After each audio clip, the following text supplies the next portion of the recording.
Welcome back to Shadowy Delights. We hope you've been enjoying our stories. Let us know in the comments what types of horror stories you would like us to tell on the channel. Also, don't forget to like, share, and subscribe for more Shadowy Delights. Thanks for your support.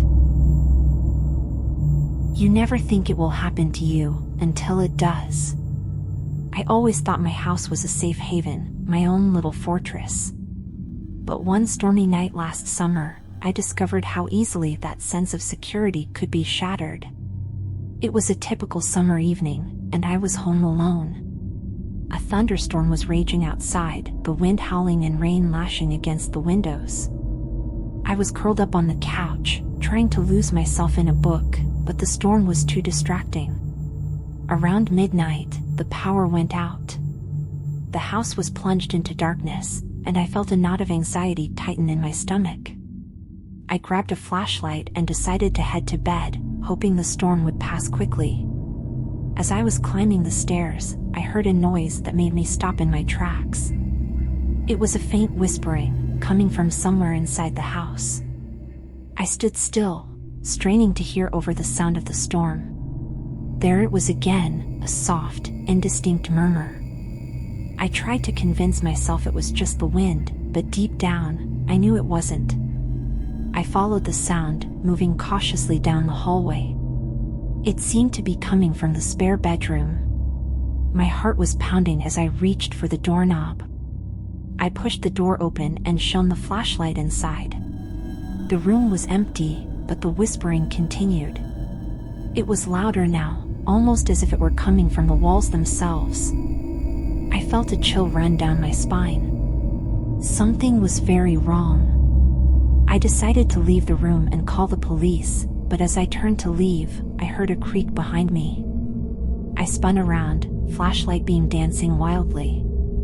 There, standing in the doorway, was a figure cloaked in shadows. They didn't move, just stood there, watching me. I backed away slowly, my mind racing. Who were they? How did they get in? I didn't wait to find out. I bolted out of the room, down the stairs, and into the kitchen. I grabbed a knife and my phone, dialing 911 with trembling hands. I could hear the intruder moving through the house, the whispering growing louder. The operator stayed on the line with me, assuring me that help was on the way, but I couldn't stop shaking. I locked myself in the pantry, hoping the police would arrive in time. The whispering grew closer, and I could hear the intruder searching the kitchen. My breath caught in my throat as they tried the pantry door. It was locked, but I knew it wouldn't hold for long. I braced myself, knife in hand, ready to fight for my life. Just as the door began to give way, I heard the sound of sirens. The intruder paused, then fled.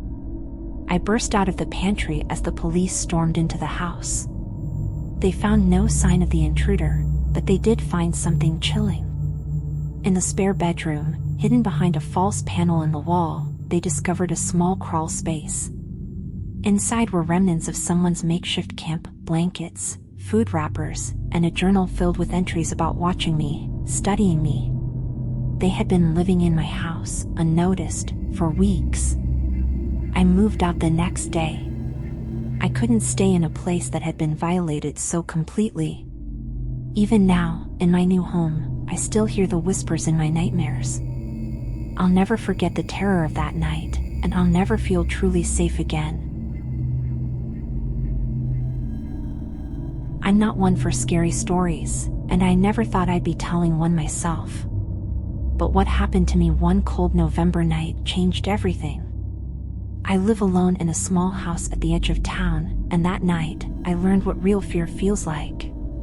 It was a quiet Friday night, and I was home alone, watching TV. My cat, Whiskers, was curled up on the couch next to me. The wind was howling outside, and the trees cast eerie shadows on the walls. Around 11 p.m., I decided to head to bed.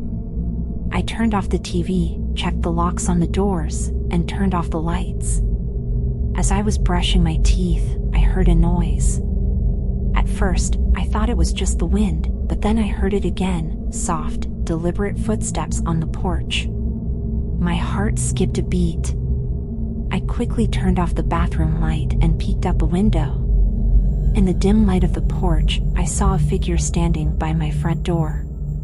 I panicked and rushed to my bedroom, locking the door behind me. I grabbed my phone to call the police, but my hands were shaking so badly I could barely dial. I managed to get through and whisper my situation to the operator. They assured me help was on the way, but it felt like an eternity. Suddenly, I heard the sound of the front door creaking open. My blood ran cold. I knew I had locked it. How did they get in? I could hear the person moving through the house, slow and steady, as if they were in no hurry. I tried to stay silent, but my breathing was loud in the quiet room. I hid in the closet, trying to make myself as small as possible. Through the thin wooden slats, I could see the shadow of the intruder as they entered my bedroom. They were tall, wearing a dark hoodie that obscured their face. They moved methodically, searching the room. I held my breath, praying they wouldn't check the closet. But my luck ran out. The door slowly opened, and I was face to face with the intruder. I screamed and lashed out, hoping to surprise them. The figure staggered back, giving me a moment to escape. I ran out of the room, down the hall, and into the kitchen. I grabbed the largest knife I could find and turned to face the hallway. The intruder was there, blocking my only exit.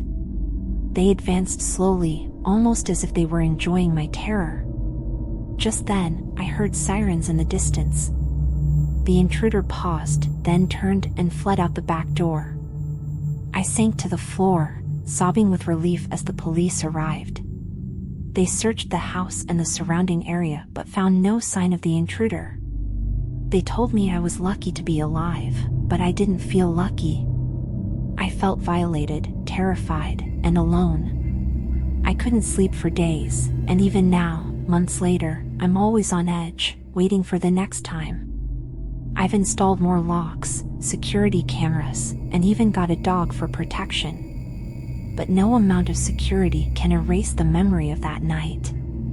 I'll never forget the feeling of being hunted in my own home. And I'll never feel truly safe again. I used to love living alone. The peace, the quiet, the freedom. But all of that changed one winter night when I realized I wasn't as alone as I thought. It was a cold January evening, and I had just returned from a late shift at work. The streets were deserted, and the air was biting. I unlocked the door to my small apartment and stepped inside, grateful to be out of the cold. I kicked off my shoes, hung up my coat, and headed to the kitchen to make some tea. As I was waiting for the water to boil, I noticed something strange. A window in the living room was slightly open. I was sure I had closed it before leaving that morning. I walked over to close it, but as I reached for the latch, I saw movement out of the corner of my eye. I froze, my heart pounding in my chest. Slowly, I turned my head and saw a figure standing in the hallway, just barely visible in the dim light. My first instinct was to run, but my legs felt like lead. The figure didn't move, just stood there, watching me. I took a step back, trying to keep my eyes on them while reaching for my phone in my pocket. But it wasn't there. I had left it on the kitchen counter. Summoning all my courage, I bolted for the kitchen. I grabbed my phone and ducked behind the island, frantically dialing 911. The operator answered, and I whispered my address, my voice shaking. They assured me help was on the way, but it felt like an eternity. I could hear the intruder moving around the apartment, their footsteps soft but deliberate. I peeked around the corner and saw them entering my bedroom. I took the opportunity to slip out of the kitchen and head for the front door, but it was too late. The intruder was back, blocking my escape. I darted into the bathroom, locking the door behind me. I could hear the intruder trying the door, then moving away. I pressed my ear to the door, trying to hear where they were. The apartment was silent, save for my own ragged breathing. Minutes felt like hours as I waited. Finally, I heard the sound of sirens. Relief washed over me as the police arrived, bursting into the apartment. They searched every room but found no one. The intruder had vanished without a trace. They told me I was lucky, that it could have ended much worse. But I didn't feel lucky. I felt violated, terrified, and alone. I couldn't stay there after that night. I packed my things and moved in with a friend until I could find a new place. I still don't know who the intruder was or what they wanted. But the memory of their silent, watching presence haunts me. I'll never forget the feeling of being hunted in my own home. And I'll never take my safety for granted again. Your support means everything to us. If you enjoyed the video, hit that like button, share, and subscribe. Click the video on the screen for more shadowy delights.